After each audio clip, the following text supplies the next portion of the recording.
I just want to break new ground with this industry. That's kind of what I want to do. One of my big motivations for starting.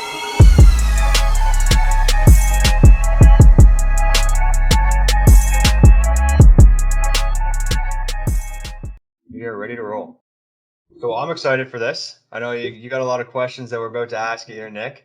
Yeah, And it's their first trial run of this podcast, so it's definitely going to be interesting. I absolutely. hope everyone does enjoy it. I know we're going to get a lot of content out of it, so I'm super excited for that. So to start, I guess I want to learn a little bit more about you. Sure. Tell us a bit about yourself. Yeah. So I am first a husband and father of three in my mid-30s, running a company called NewGround Financial. We specialize in financial services and employee benefits in Atlantic Canada and Ontario. That's my day to day. That's what I do. Nice, nice. So you don't really look very new to this industry. So how long have you been doing this? This industry I've been part of for 12 years. So I started in the industry basically directly out of university. Tripped into it, sort of randomly started in PEI. Worked for a couple of firms, one in PEI, one over here in Dartmouth, Nova Scotia, and then 2-3 years ago I launched NewGround Financial. Okay. And was there any reason in particular that you decided to hop into the financial sector? Honestly, no. When I started, it was like the story for me was I was at someone's house and it was like in the summer, sitting on the couch eating a bag of chips or ice cream or something like that. And I was just graduated university that summer, and this gentleman walked in who was a friend of the person who owned the home, and he basically said, like, "What are you up to? What are you doing?" I said, I'm considering moving over to PEI, but I don't really have any prospects of work or anything like that. And this gentleman was a sales trainer.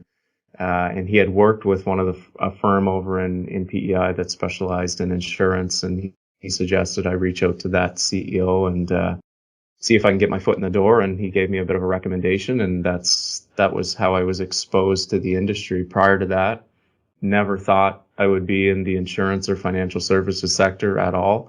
Had no experience in it, or didn't know anybody in the industry. So it was a very random occurrence that led me to exploring it a little bit more.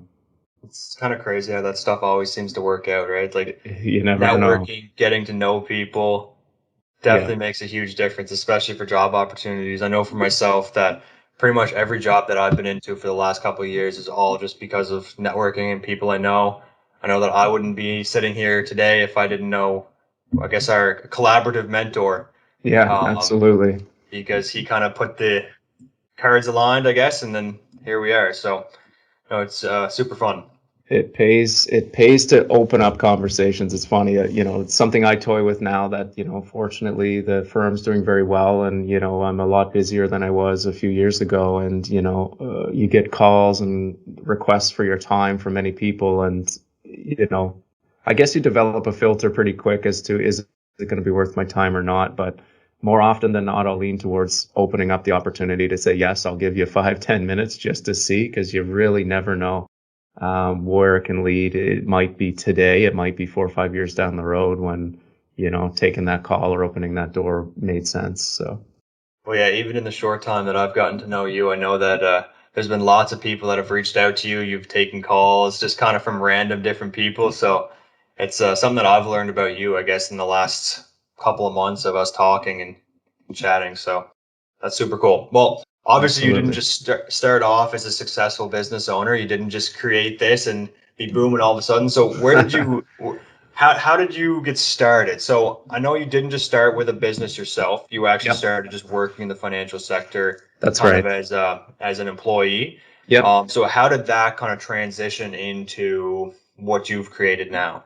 Yeah, in the early days, I was fortunate enough that I worked with some firms that had some, pre-established client lists in which I could work. So I wasn't really dealing in a full cold market, but, I was being new to sales, new to being a business professional, new to the insurance industry. There was a massive learning curve, Hmm. one in which I was given some tools and certain opportunities in certain ways, but from the places I was associated with. But I mean, ultimately, it was surrounding myself with good people, and mentors, and reading an insane amount of books, um, led me to realizing that I wanted to, I guess, branch off on my own at some point. It didn't take long to understand that in our industry, success and being a successful person in our sector is, you really, you got to be on your own to some degree. You've got to be, you've got to kind of have your back to the wall, and understand that, there's no floor and no ceiling on our income and potential in this industry. And that's a gift, a blessing and a curse sometimes. But with a lot of hard work and vision and, and good people around you, it becomes apparent that to be successful in our world, you got to do your own thing to some degree, and you can't necessarily be an employee. So once that clicked in my mind, it was really hard to erase, and I knew that it was inevitable, and the only way I would want to move forward in the sector was basically to burn all the bridges of, salary or benefits or opportunity or whatever it was, and say, I'm going to do this myself. And it's going to suck for a number of years. But, now it's 3 years in, and, we're not the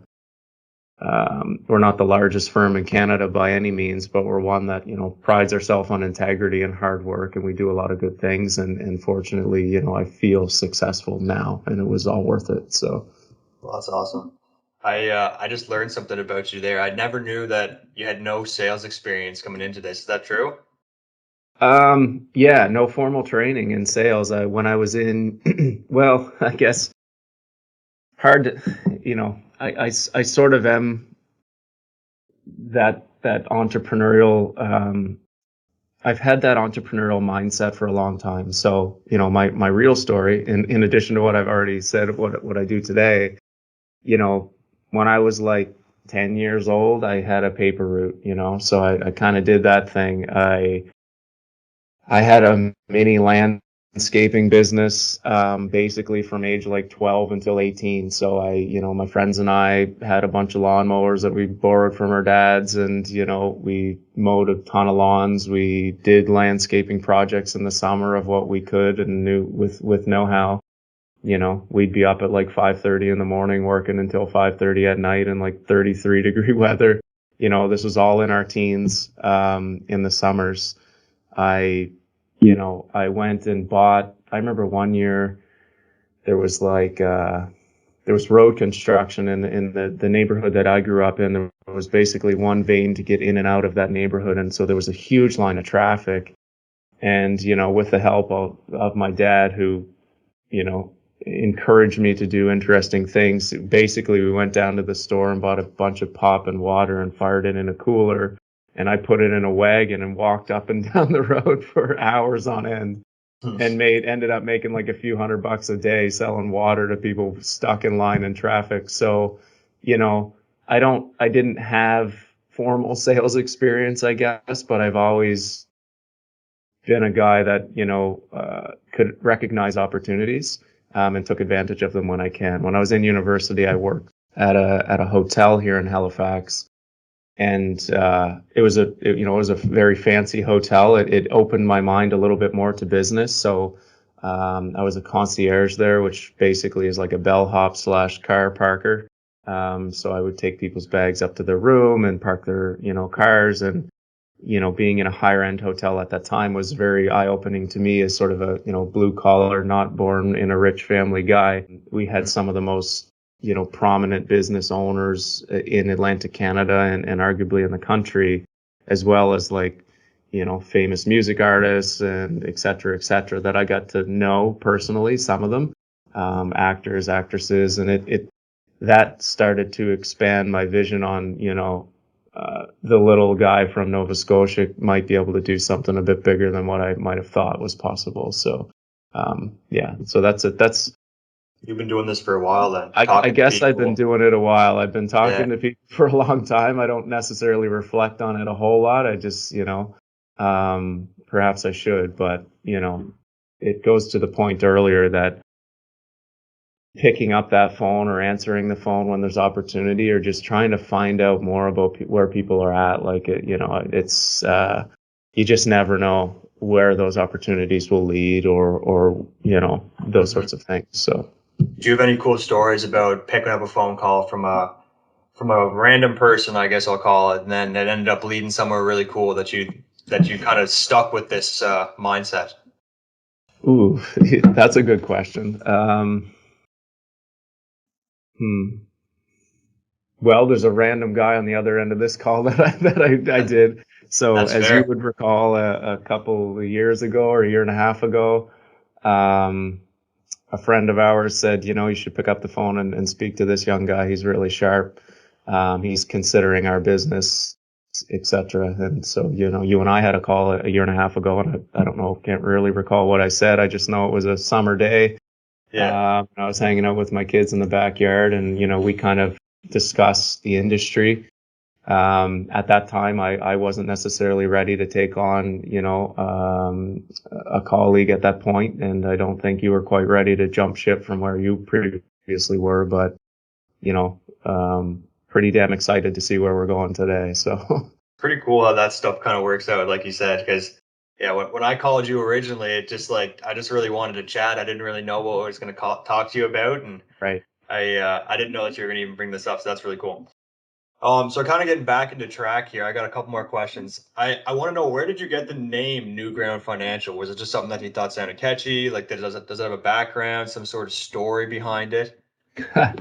Yeah, it's funny. That took a while. It's when creating your own brand, which brand is important to me. It was a lot of trial and error. A friend of mine is a graphic designer and creative type, a lot more than I am, and my wife is pretty creative as well. So, the three of us had a couple of coffees over and over again and kind of riffed on ideas. And my wife and I kind of, chatted for at least a month or two, back and forth. I think we probably had maybe 5 or 6 different names for the company. And, one day I think we were cooking supper, and I just said, like, I just want to break new ground with this industry. That's kind of what I want to do. One of my big motivations for starting the company, in addition to having ownership and, learning how to run a business, was changing the landscape of the industry one client at a time. So it was really, seeing the good and the bad from all the other folks that I was associated with, in my career in the early days, to saying, like, I think there's a lot that can be done different that can make the client experience a lot better, a lot smoother, a lot more transparent. And I really wanted to change the narrative from, oh, you're an insurance guy, to this is my insurance firm that I work with. They've helped us tremendously over and above selling us the products that they sell, but they're of great value to us. So I thought that New Ground was a pretty good example of that. Fitting for sure. Yeah. So obviously, when creating a business, it's important to kind of have some sort of clients, especially in this industry. So you worked with a couple of other different, we'll call them firms, I guess. Building up your business kind of took a couple of years. Now, when you moved over, did you kind of start from scratch, or did you have, I guess, how was that? Did you have like sticky clients that were going to help you succeed no matter kind of how it went, or did you start from the very bottom and just started making calls, trying to gather new business just from the very beginning? Yeah, good How did that go? questions. So I guess the answer is yes. So at one of the firms I was at, I was fortunate that sort of the deal we worked out was I would help manage them and their current client base, and I would help build my own. In the event that I ever left, I had ownership in what I had built. So when I did leave, I did have a base, but that base was created by my hard work and effort at that firm anyways. So I basically restarted my career 3 times so far. So I started when I worked over in Charlottetown. I moved over here to Dartmouth and started from scratch again. And then when I launched NewGround, again, arguably, yes, some clients did come over with me, but I basically started from scratch one more time. So Cool. I'm kind of done with that. So recruiters don't knock on my door because there's only so many times you can do that. But interestingly enough, it becomes easier every time, and you really just realize that it's relationships. It's what we talked about before. It's your skills and abilities, and the people that can make that easier. To restart over and over again if required. So Okay. I started, yeah. I mean, when I launched NewGround, I did have a bit of a client base, but I've certainly grown it significantly since then. And that's just from beating the pavement and phone calls and virtual calls and finding key people in our community who need good help. So Do you find it's going a lot more virtually now, especially yes. with COVID? So how did you adapt, I guess, through COVID and with all this new virtual stuff? Are you doing? I know some rules have kind of changed, so now you can kind of do contracts kind of all online or over the phone now rather than being in person. So how have you trying to transform your business? Have you been full on virtual, or are you kind of still stuck with meeting people in person, or how do you do it? Yeah. Well, when I launched NewGround, it was important to me to have like the right tech in place. So we officially launched like January 2019, I think, or December 2018, whichever. And when I did, fortunately, the person who helped me get all our tech systems set up introduced me to something called Microsoft Teams, which I had never heard of before and hadn't used. And it was apparent to me that this was a really cool way to meet with clients, to make it efficient and effective for both of us ultimately, because what I grew to understand was not only did I have to spend hours preparing for a meeting to go see a client and then travel to go see them and have weather delays and whatever might happen, but also that client had to spend a bunch of time and carve out time in their day and, for me to physically go see them and meet. So using Microsoft Teams was something I introduced from the date of inception of NewGround, which was pretty, innovative in and of itself. And then all of a sudden, COVID hits and most of my clients were, I guess, for lack of a better description, or they were already familiar with the platform because we had been meeting on it. And yeah, so the transition to meeting virtually was quite simple. When COVID really struck and I physically couldn't leave my house, I had everything set up. My office was ready to go. We were virtual. I quickly started meeting with clients and sort of trained them how to use the program if they didn't understand it. And now I would say probably about 75% of our meetings are virtual. That has allowed me to see far more people throughout the day and serve many more clients and prospective clients. Saved me a lot of money on gas and transportation costs and those sorts of things.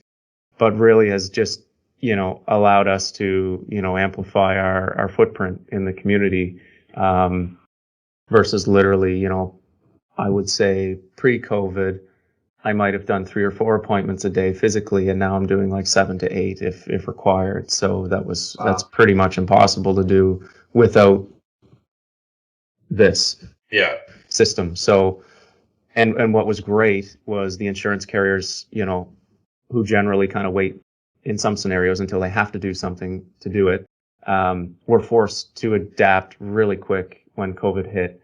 And they've implemented, DocuSign and Adobe Sign and all these sorts of things to kind of legally sign off on these documents and outlined in detail how to verify identity and all these sorts of things that we're required to do in our industry using virtual services. So it's been great, and I would say like 8 out of 10 clients are going, where did this, where was this before?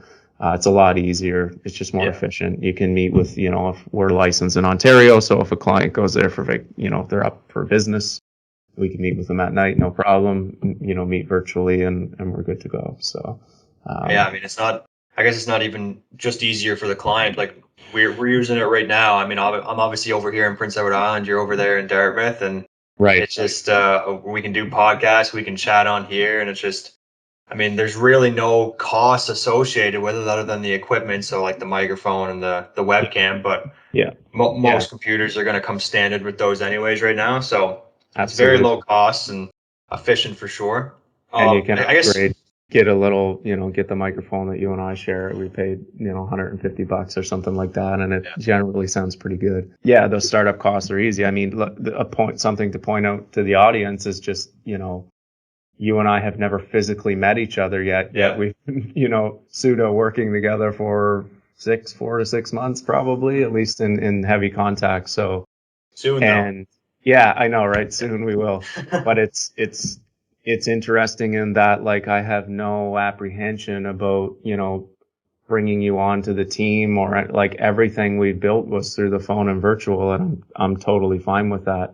Whereas before we probably would have had to have 5 or 10 meetings in person and all this kind of stuff, and we've done that virtually. So Yeah, it's pretty I exciting. mean, with COVID here, we really didn't have much of a choice. Like Right. the bridge is kind of locked down. I couldn't really go anywhere. So we've Yeah, definitely adapted and definitely worked out. Now, absolutely. I know you're talking about costs associated with just this in general. When you started your business, what other costs, I guess, were associated with it? Because I know as like, I guess a young entrepreneur like myself, I'm kind of unsure of the costs associated with opening a business and kind of how can it get overwhelming? Like, how did you kind of start and budget for what you've created? Yeah, that's a really good question. Certainly, budgeting was something I was familiar with prior to launching NewGround with my experience in the industry. So, as you'll get to know me more, I'm very, very detailed on sort of my approach and planning and forecasting. So I basically knew, like, to the cent how much it was going to cost to launch the organization, and effectively what my expenses were going to be for the first year or two in the business. I didn't necessarily know exactly what the income was going to be, but I had a good ballpark, and that, was enough to make a decision to do it. Depending on industry, there's various expenses that you'd consider, but, what I chose to do from day one was to incorporate my business. I thought that, the ability to you can be self-employed and have your own organization, but to incorporate is kind of a different standard, in my opinion. I think you're really, portraying to your clients and prospective clients that, you are a real company, one in which has invested in this. We're here for a long time. We're not just here for a minute. So I think that was very important.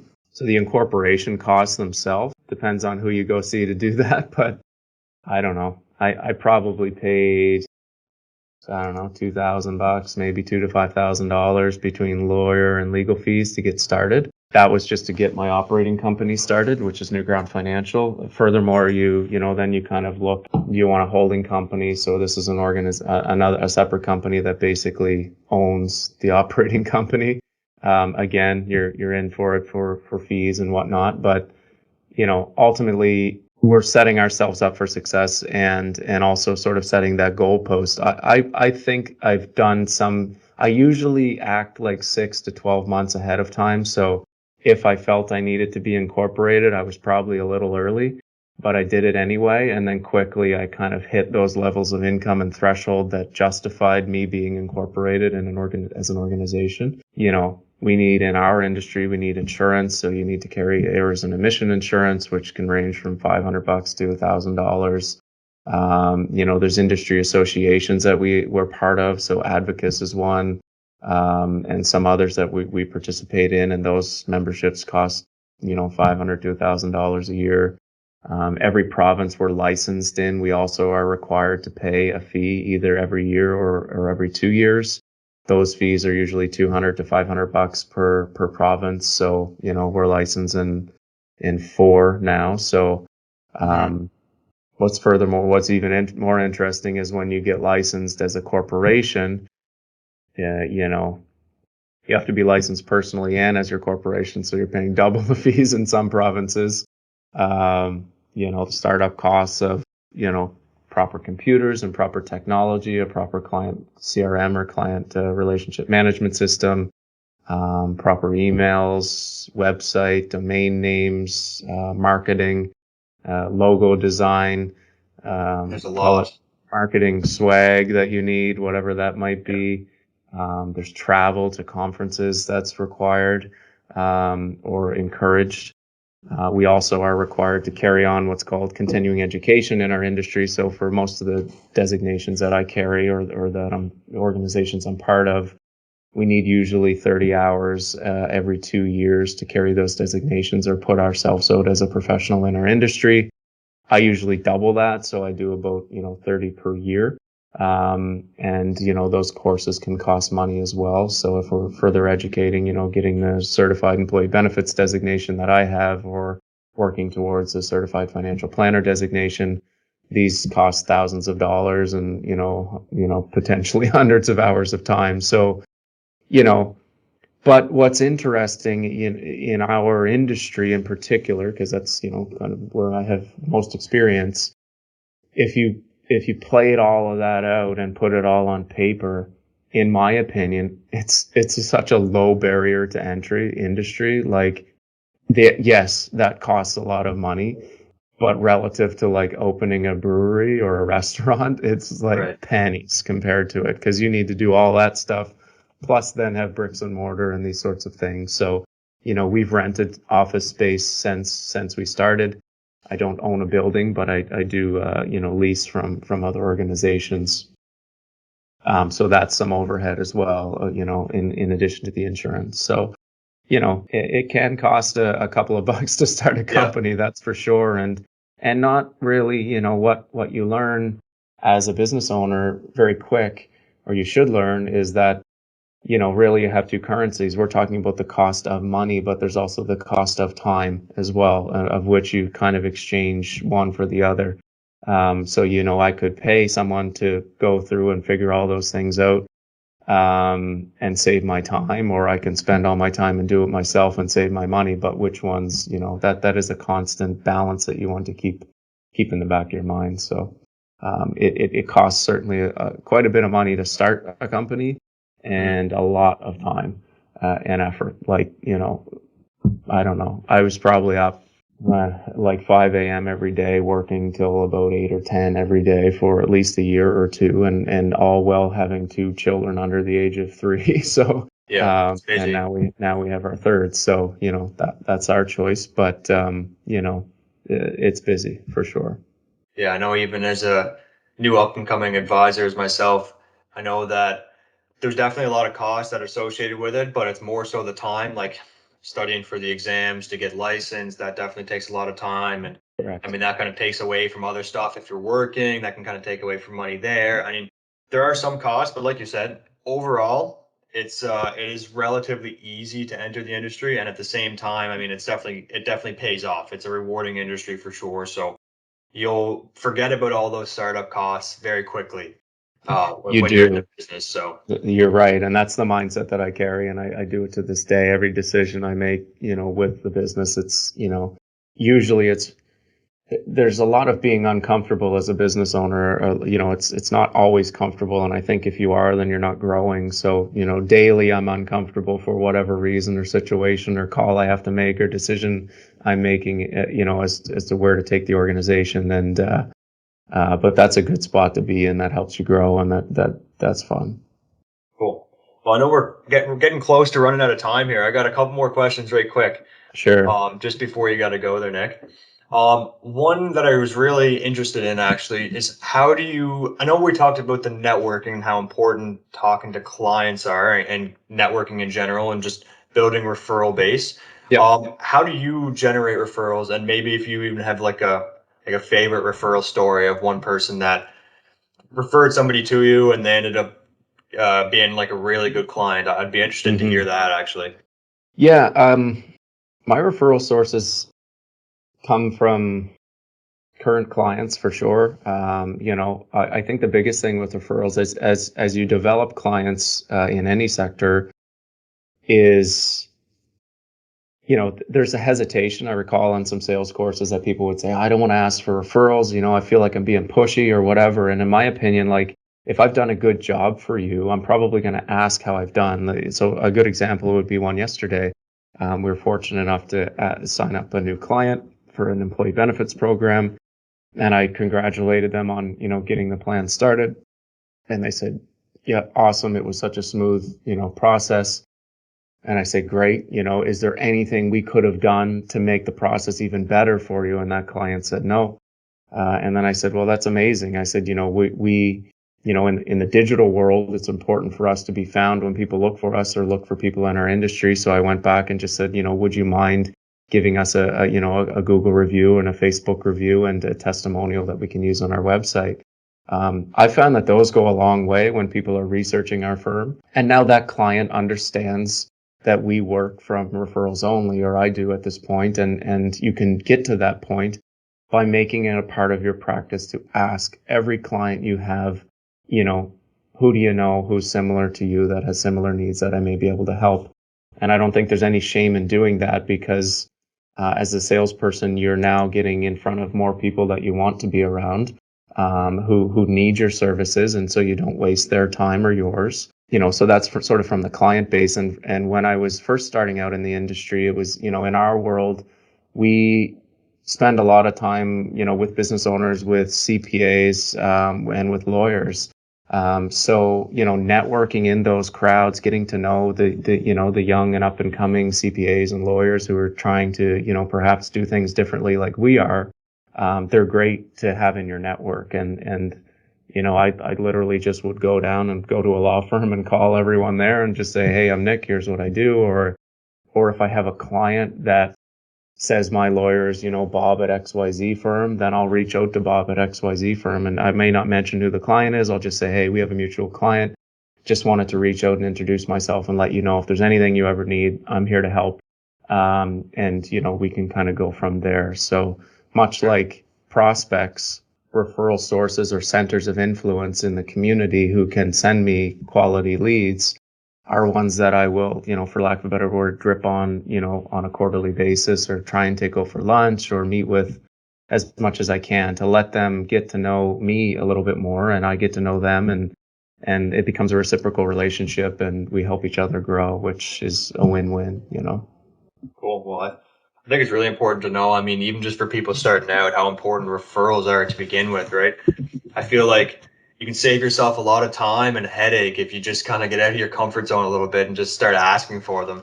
I know I've read a few books recently and that they've definitely focused on that and just how important it is to ask for the referral, because if you don't ask, you're not going to get it. For So sure. I research. mean, a funny story is one where, I think I was calling on a prospective client and they decided, for whatever reason, it wasn't a fit that they wanted to move over to our firm. And I said, oh, okay, that's fine. Can I reach out to you in 3 months or 6 months and just see how things are going? Absolutely, you can do that. And, furthermore, Mr. Client, you probably, maybe, someone who could benefit from our services today, do you? And, there's been cases where clients, prospective clients who didn't work with us sent us to their friends or family because we were a better fit for them. And, so, asking for referrals, you can, if you've done a good job and you're professional, and your true intent is to help people, you'll get referrals from everyone. But you have to ask. Awesome. Well, I know you got to go soon. I know you got a meeting coming up in the next like 10 minutes. A last Yeah. question before you go, because I think that a lot of people could benefit from this, especially people in the insurance industry. But Hmm. if you could go back 10 years from where you are today, Right. what would you do different? That was I a deep would. one.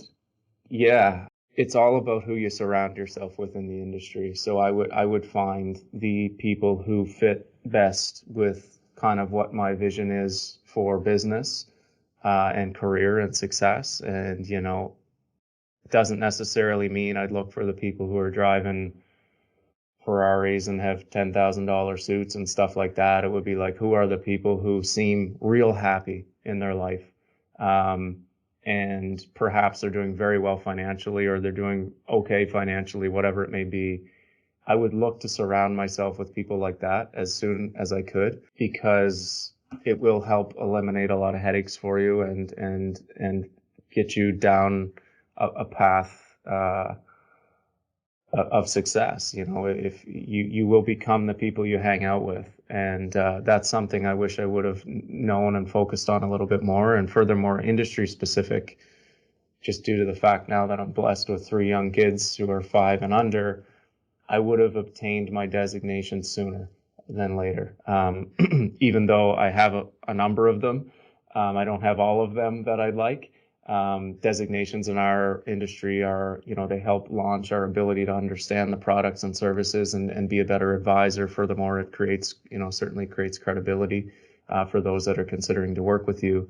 And I believe that, furthering our education is important to keep us sharp. So I would have squeezed in as many as I could have in my 20s prior to, moving on to the next phase of life in which, you've got a house full of kids and sleep is not necessarily your friend. But yeah, so education and being around the right people, that's kind of, it's very important. And would have, I guess increased success sooner, but. Okay. Yeah. Well, I feel like that's relevant to not even just this industry. I feel like that's good advice for anyone that's just starting off in any sort of people industry, right? I know going back to designations, those are very time consuming. So I don't know, I'm personally, as I'm in my 20s right now, I'm starting to learn and starting to further my education as quickly as I can from strictly from your advice, because I know you've already went through it and you're leading me the right direction so I don't get stuck with later on in life trying to catch up on my sleep. So Yeah, I you got appreciate it, that. man. Yeah, it is. It's certainly a lot of work. I mean, I recall prior to kids in, my mid 20s, I'd be up again 5 a.m, studying before I went to work all day, come home, have lunch with my wife. She'd do her thing, and then I'd study from 8 until 12. And, I did that for years until I got, what I wanted out of the designation. So, it's important, but it's absolutely worth the investment. You will be a specialist in your field, which is a true key to success in our industry. And, I would encourage anyone in our industry or any others to, education will not hurt you for sure. And be it formal with designations or just from being around the right people. Awesome. I thank you for coming on here and talking today, Nick. I know that Thanks for me and having you me. are going to be trying to get more people on here, whether that's business owners, and we can kind of just chat like this and converse, ask them some questions. I think it's going to be really fun. I think people can learn from it too. So I'm excited for what the future has to come for this podcast and just in general. So thanks again for stopping in, and hopefully you have good luck with your upcoming meeting. Awesome. Thanks, Nathan. All right, buddy. Thanks, Nick.